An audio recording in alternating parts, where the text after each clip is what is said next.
Welcome to the Basketball Wales podcast, where we find out a little bit more about what goes on in the Basketball Wales community. Croeso I pod Pel Basket. I'm John Bunyan, and today we're joined by the Aberystwyth Basketball Club. Lee Coulson from Aberystwyth and two of his coaches, Will and Cerys. Morning, guys. Nice to see you. Welcome to the podcast. Good morning. You all doing okay? Morning, John. Great stuff. Okay, so the podcast is about sort of finding out a little bit more about the Basketball Wales community, what goes on. So really keen to talk to you guys about what you do in Aberystwyth. So I'm going to start with Lee, straight into it. Lee, tell us a little bit about the club, where it started, where you are now. I know you're quite a diverse club and you've got quite a number of different sections. So we're really keen to hear a little bit about that, if you don't mind, Lee. Yeah, no problem. Thanks, John. Thanks for inviting us on today. So Aberystwyth Basketball Club will be celebrating 30 years this year. So 1991, a few years ago now, myself and a gentleman called Alex Manlooktow started the club up. There was no coaches in Aberystwyth, so we decided to take it upon ourselves. And it was kind of, we were basketball players. There was nobody to coach us, so it was, we'll just do it ourselves, sort of thing. And from there, the club kind of grew. Very slowly to begin with. We got some parents on board and formed the committees, as all other clubs do. And that's kind of how it went for many years. There was a West Wales League back in early 2000s. But apart from that, Aberystwyth Basketball Club doesn't really play in a structured league and hasn't played in a structured league for about 6 or 7 years, if not longer. So it's quite difficult for us to sort of keep the momentum going for the club when we haven't got any leagues to play in. So in 2011, we decided to sort of diversify a bit. So we started up a wheelchair basketball club, and that was sort of our first link into making the club slightly different. And 2012, the wheelchair club got quite a lot of accolades. I was fortunate to carry the Olympic torch, and from there I kind of got a buzz for inclusiveness and sort of redeveloped my coaching, should we say. And that's when the Aberystwyth Basketball umbrella was born, which we split our clubs. Aberystwyth Basketball sits as an umbrella. Under the umbrella we have a ladies basketball club, a wheelchair basketball club, regular running basketball as you'd know it, and then we've got walking basketball as well. So that's kind of how our club is set up, and each club, it has its own committee, and then Aberystwyth Basketball as an umbrella has a management committee which kind of looks after all those clubs. So yeah, that's kind of the history about where we started and where we've got to. There's a lot more to go into, but we'd be here for a long time. Yeah, that's really interesting, Lee. So you've obviously got quite a lot of volunteers involved within the club in the various sections. So I'm guessing that you play a big part in that, Lee, and very instrumental in the setup. I imagine you're a very busy man and managing all the volunteers and looking after that. How does that work? Volunteers is probably, as many clubs will know, one of the most difficult things or to kind of tackle and combat. And to be honest, it's more of a case of telling the players you're going to do it rather than asking them. It's like, you want to be part of this club, you've got to get on board, you need to do this, you need to do that. And we've been fortunate to have a lot of people come forward and say, oh yeah, I'll do this for you, I'll put my name to that, I'll put my name to this. And that's how we've grown the club. But we also run an ambassador scheme. And that comes from the idea when Cerys and Imogen and a few of the others were ambassadors in the AYP program. So we started our own ambassador program, and the young players can kind of scale up, go through the bronze, silver, and gold. And Cerys's brother actually was the first gold ambassador in our club. So we're very fortunate on that respect as well, to have a lot of young people who volunteer within the club. Great. Okay, that's really nice to hear. It's a great opportunity to fetch Cerys in there. I'll fetch you in a minute, Will. But Cerys, it's really interesting to sort of hear about your journey and your introduction to the club and how you got involved and where you are now and what your role is now. Yeah, so I started playing basketball when I was maybe 13 or 14, because my best friend Imogen had been playing since she was really little in the club. And we sort of were both very sporty. We played netball together. So she kind of introduced me to the club and to the sports. And then yeah, instantly just fell in love with it. Loved playing, loved the competitiveness of it compared to netball. And yeah, after that, I think quite soon after I started playing, I went to the ENDC to train with them. So I think that kind of hooked me as well, to kind of start playing for Wales, or like training with the ENDC kind of at that point. So yeah, and then through all that, when I was in school, I was kind of volunteering after school, and at multi-skills festivals and Earth Fund days, and things like that. So I just kind of like kept the coaching going along the side of the playing.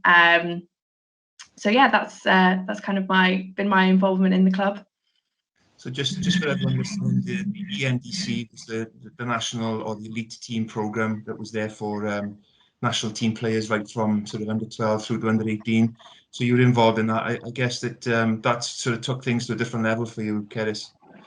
Yeah. I think the fact that we would go to train in Cardiff and we'd be training for 4 or 5 hours kind of really kind of meant that I developed my skills like quite quickly. So I learned the sport quite quickly, and I was playing with other very talented girls from across Wales. So I think that really kind of pushed me and encouraged me to kind of keep at it and kind of work on my own skills. So yeah, it definitely had a big impact on kind of how involved I got within the sport. I think it was great playing for the club, but I think training with the Wales team was definitely kind of a step up for me. Okay, something I want to get into a little bit later on. So hold those thoughts to me if you don't mind. Just a bit more about your volunteer journey and your involvement with the club. So how old you were when you started volunteering, and then if you can just go on to what your current role is in the club and who you coach at the moment. That's really important. Yeah, so I kind of started just sort of helping out. I think running just very basic things, running a couple of drills or running the warm up or something like that. Just as I was kind of picking up the sport myself. And then I went on to kind of run entire sessions, and then I was coaching kind of like the under 10s team. Myself and Imogen, we kind of set up a girls team in school at lunch times. So it kind of very much kind of built, kind of started quite small, and then just built on that. I did also, I was assistant coach when Lee was coaching the wheelchair basketball team in a regional tournament. So I went to one of those tournaments as well. But yeah, definitely along the way, kind of getting a couple of qualifications as well, kind of really helped to kind of help with the coaching. But now, well, I've only just recently moved back to Aberystwyth, so where everything's been kind of cancelled. But I'm sure that I'll be, when things start back up again, I will be kind of coaching again. Okay, brilliant. It's really interesting to hear, Cerys, your journey, and I think it sounds like you've sort of empowered yourself along with your friends to develop basketball in school and take it upon yourself to sort of do those things yourself. Lee, I would imagine Cerys is a really good role model for the young people in Aber and the club, yeah? Oh, 100%. Cerys and Imogen were just instrumental in getting sort of developing more girl players from both of them playing. We had Sophie Griffiths, who also captained the Welsh, the Welsh team. Cerys captained the Welsh team, and I believe did Imogen captain the Welsh team as well. So all three girls from Aberystwyth who've gone on to play for Wales all captained the Welsh team. So yeah, so Cerys and Imogen have definitely been instrumental in pushing that for us. Brilliant. Sounds great. Thanks, Cerys. I'm just Will is patiently waiting over there. Want to get him involved. Hi, Will. Well, I know I've been up to Aber and seen you in action coaching, and Will, tell us about your journey and how you got involved with the club and what you're doing now. Well, it was 4 years ago. My dad introduced me to Aberystwyth Basketball and Lee. Lee was doing things in where my dad worked in Aberystwyth School, and Lee introduced me to how the game was played and how the club was run, and from there I had a huge interest. I had a huge interest in the sport.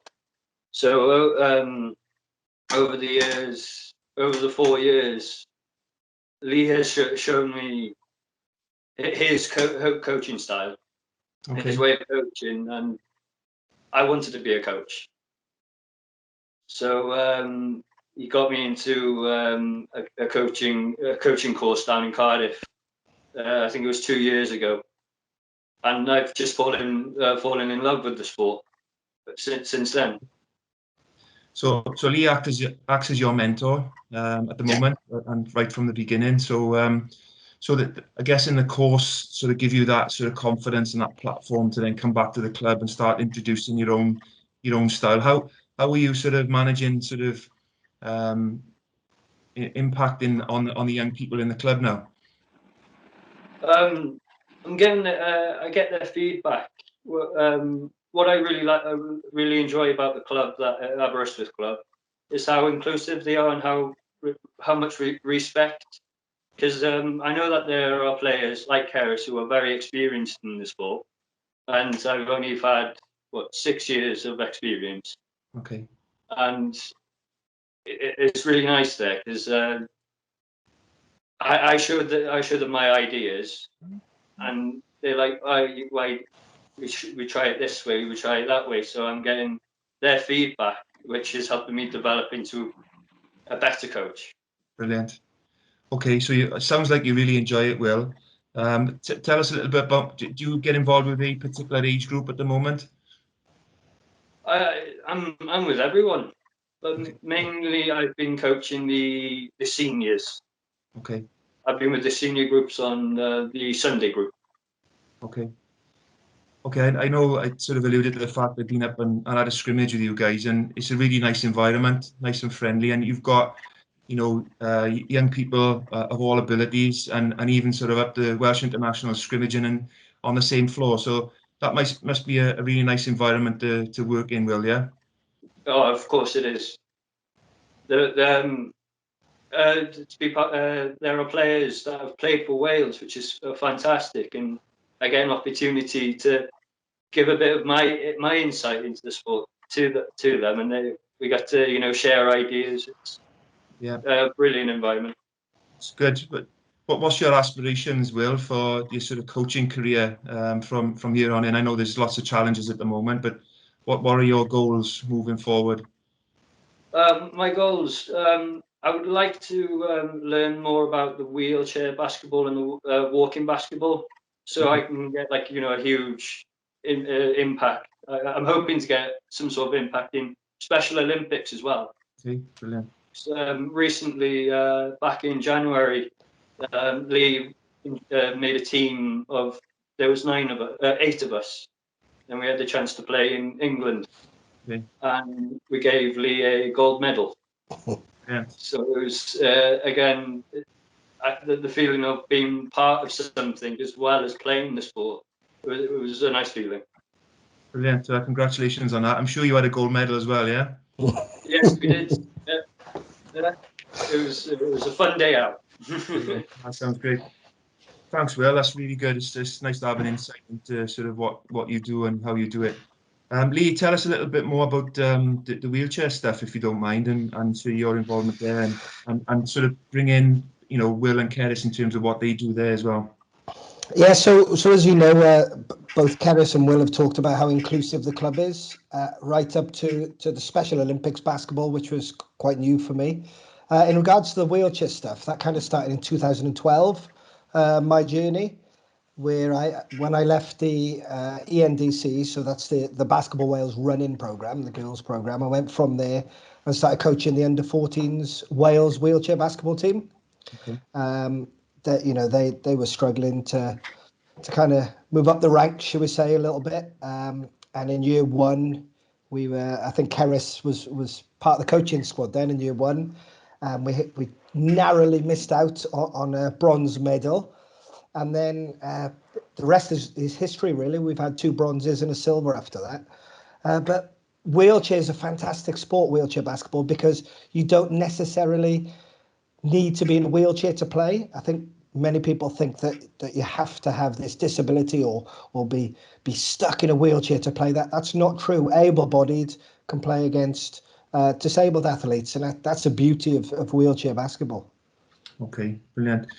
So tell us a little bit about sort of what's the transition like in terms of coaching between, you know, the running game and the wheelchair game? You know, there's lots of similarities, but how has your coaching style had to adapt to that? Yeah, that's really funny because a lot of people talk about that, but I don't coach them any different.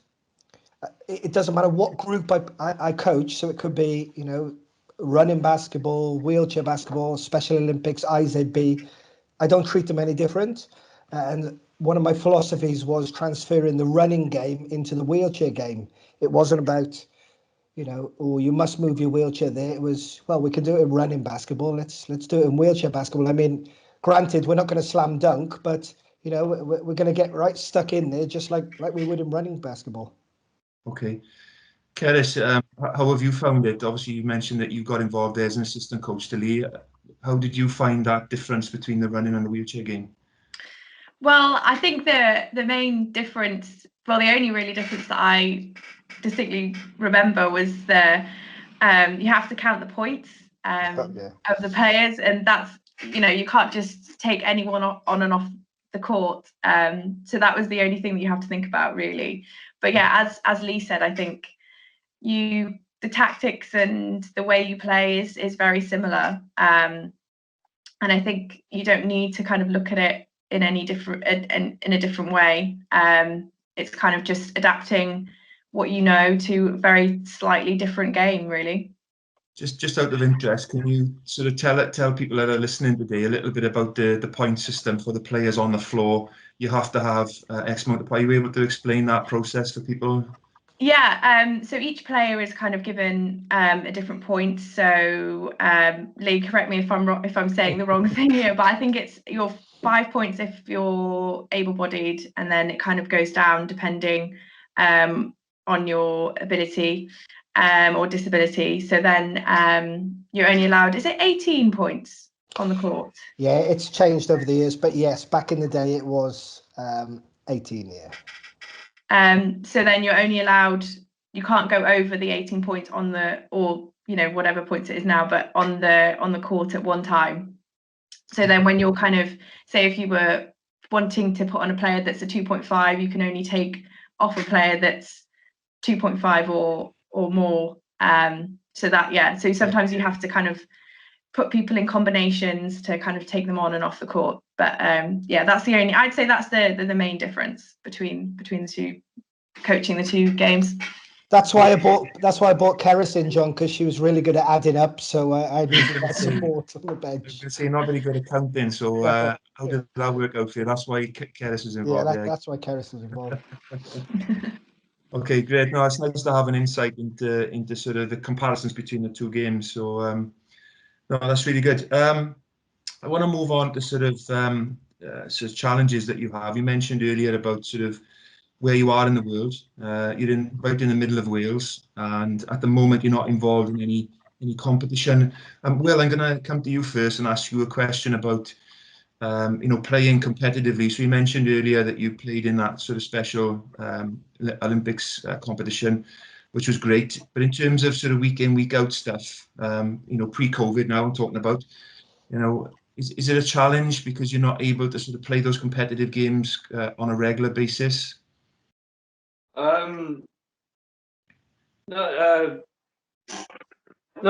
don't. No, I don't think there is, because I've been lucky that I've got enough space outside the house here to keep practicing. And yeah. So Sorry?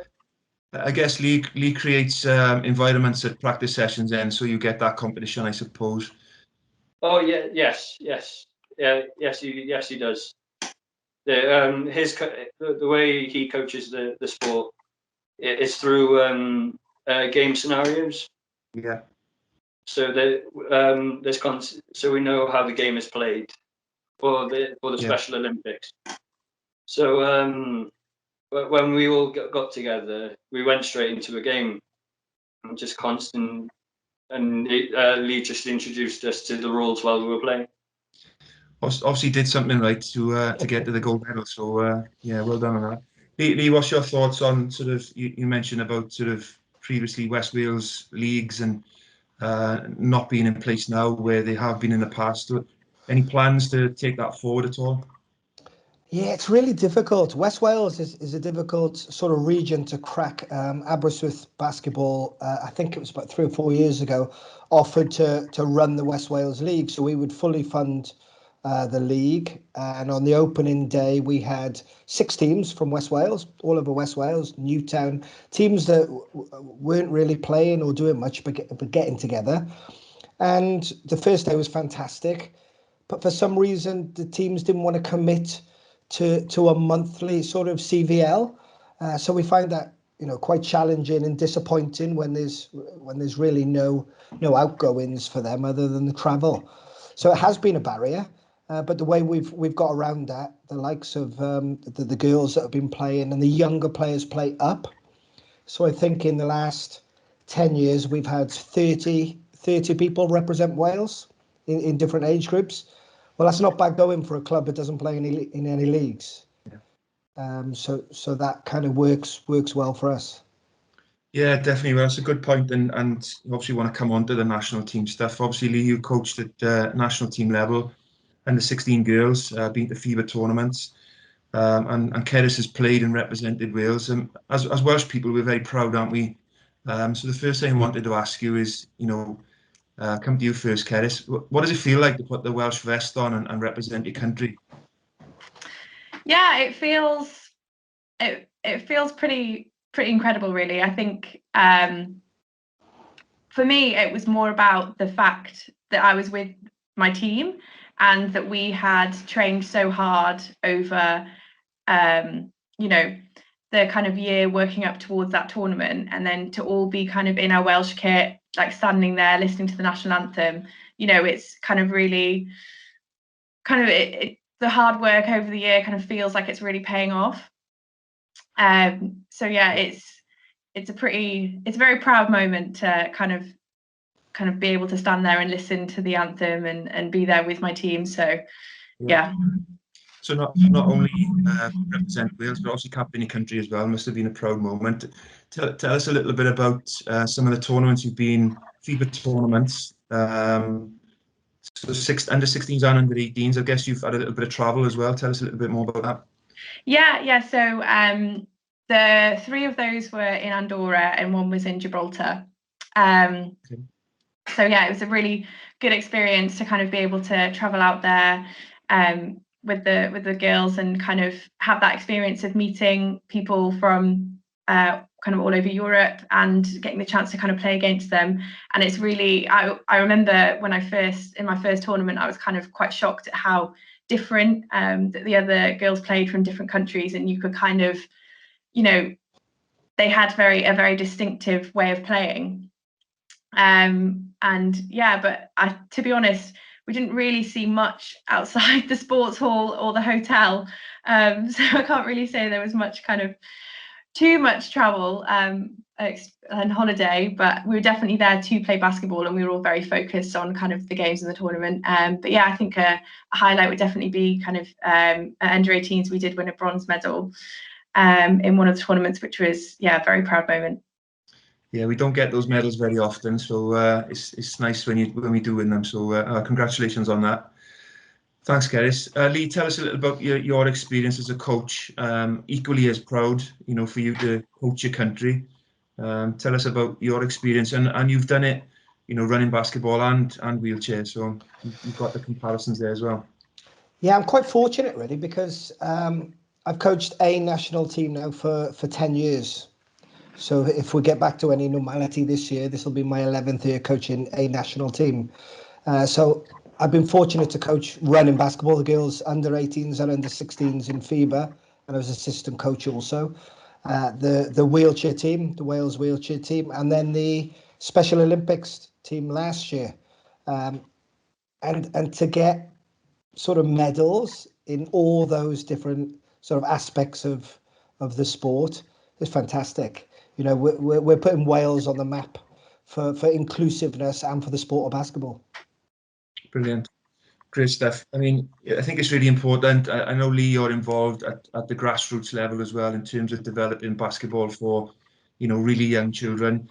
So you've seen both ends of the spectrum in terms of how important it is to develop basketball at an early age, and then obviously, you know, take it to the other end at the elite level as well. So you're very much at the heart of the Basketball Wales community and at both ends of the spectrum.